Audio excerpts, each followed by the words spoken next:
Hvala vam svima vama koji ste se okupili na prezentaciji dugoreškog sporta.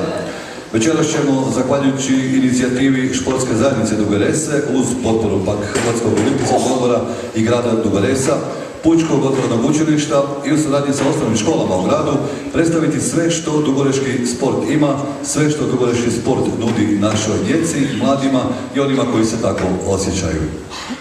Odaberi sport naziv je ove manifestacije koju je pokrenuo Hrvatski olimpijski odbor.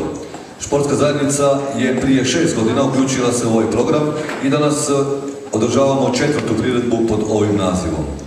Športska zajednica Duga Resa broji 26 aktivnih članica u 16 različitih sportova uz bogatu pripremnu, natjecateljsku i rekreativnu aktivnost.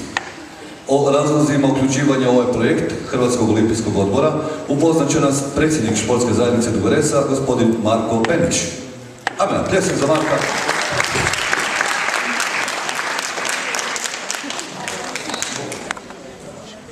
Dobro večer svima.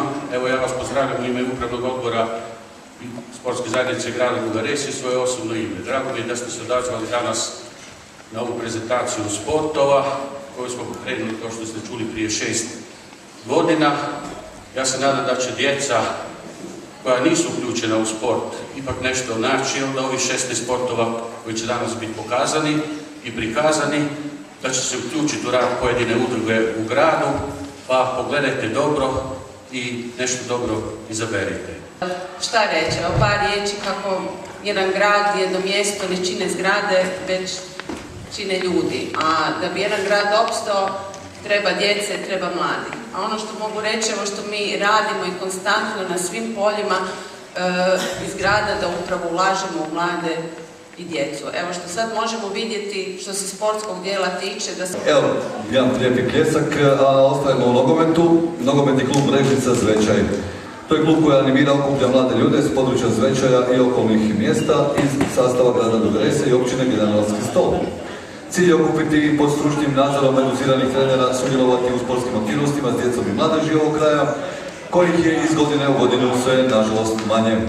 Način rada i ono što se događa u Zvečaju reći će nam gospodin Josip Stojković, član nadzornog odbora ovog kluba.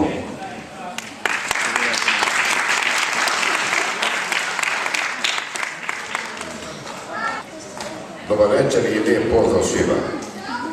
Naš klub je osnovan 3.1.1960. godine. Znači neprekidno. Trener im je Željko Vranešić, a ono što ćemo večeras pokazati to je vođenje, primanje, dodavanje i pucanje na gol, znači nekakva koordinacija u igri sa loptom.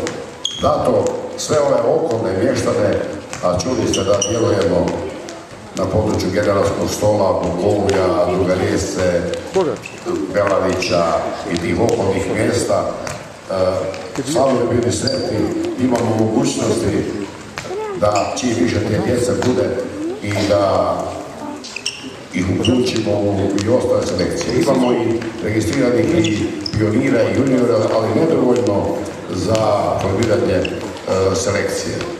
Seniorska ekipa polako stari i stvarno treba mladih i imamo želju da nastavimo rad našeg kluba u kontinuitetu i nakon što proslavimo 60 godina.